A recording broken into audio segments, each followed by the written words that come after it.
Bueno, buenas noches. A ver, a mí me gustaría que un poco más adelante conversáramos, que hubiera un diálogo.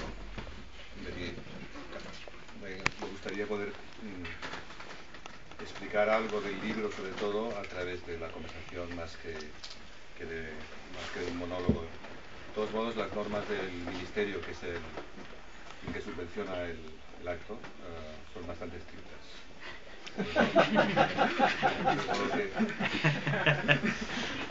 Vamos, cumpliré con alguno de los códigos exigidos en esto, ¿no?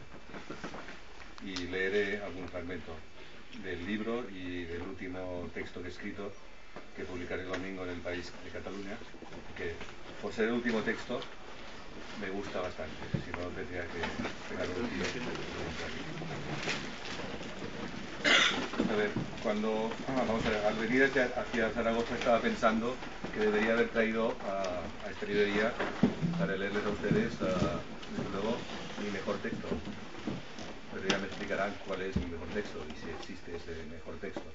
Así que he traído un poco dos fragmentos de Exploradores del Abismo y el último que he escrito, que considero, al ser el último que he escrito, mi mejor texto. Incluso agradeceré que me comuniquen qué les parece el endiablado texto final, que se publicará el domingo para estupor de los lectores del País, pero donde resumo a mi manera los 4 últimos siglos de la historia de la literatura occidental,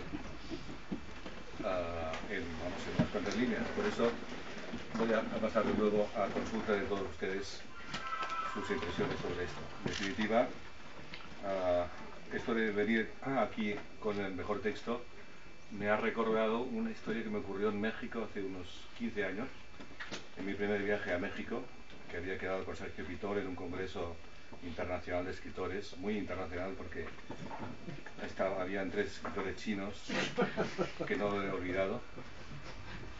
Uno tenía más de 60 años y era lo más parecido que había a Mao Zedong, que en aquella época todavía creo que vivía. Tenía, según Pitol, todo el aspecto de ser un comisario político, que se había desplazado a México para vigilar al escritor de 40 años que era un bestseller en China y que era la figura de la expedición de los 3 chinos. El de 20 años era el traductor, el joven que cuando traducía tanto al bestseller como al supuesto comisario político, pero que se presentaba este comisario como poeta, cuando los traducía provocaba la risa de todos nosotros, hasta el punto de que nos extrañaba mucho que no rieran los 2 escritores chinos.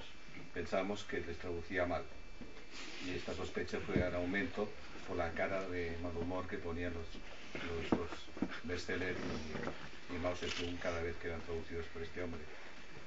La cuestión está en que Sergio Pitol empezó a decirnos que él había estado en China y que el hombre de 60 años no podía ser un poeta. Y esa sospecha y rumor se extendió por todo el congreso. Un día me dijo Sergio Pitol, vamos a preguntarle al bestseller cuánto vende en China. Y aquí vino la primera historia complicada, porque le hicimos la pregunta a través del traductor y el traductor nos tradujo, nos dice que vende 40 millones de ejemplares. 40 millones de ejemplares, nos quedamos un poco parados y una de dos, o había exagerado el traductor una vez más, o bien nos vendía, porque Sergio Pitol me dijo, no, estamos equivocados nosotros, porque China, hay muchos millones de chinos, yo he estado en China, y 40 millones de ejemplares es factible. Pero siempre quedaba la sospecha. Entonces le preguntamos al bestseller de cuál era el tema, de qué trataban sus libros. Era una pregunta envenenada, por supuesto. Y dijo unas palabras en chino que el traductor tradujo por lo siguiente. Dice que tratan sobre el tema del color azul. Y ahí empezamos ya a pensar que quizás la manera de construir bestsellers será escribir sobre el azul. Bien, el día en que tenía que leer sus poemas, el hombre de 60 años, había una expectación enorme en el congreso, estaba todo lleno, y el poeta dijo unas cosas en chino, y pasó a ser traducido, y dijo el joven traductor, dice el maestro Li Qinyi que no cuenta aquí con su mejor texto, de modo que no va a leer nada. Por lo tanto, al principio quedó claro que acompañaba y vigilaba a El Deseo. Bueno, he pensado en esto cuando me planteaba que leería hoy. Luego me habría gustado venir con mi mejor texto, pero digamos religiosamente, bueno, una mentira religiosa, poca calidad, un poco, que lo he dejado en casa, el mejor texto. Voy a leer lo que pueda. De exploradores en el abismo, mientras estabas hablando, he recordado, hablando de exploradores del abismo y de este falso explorador del abismo, que el otro día en la televisión había un programa de literatura nuevo, en la 2, y salía Zubizarreta.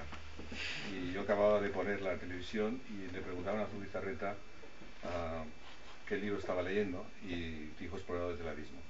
Entonces Paula, mi mujer, me dijo, lo sabías, ¿no? Que ha sido una casualidad total que no estoy fascinado ante Zubizarreta. Entonces Zubizarreta dijo,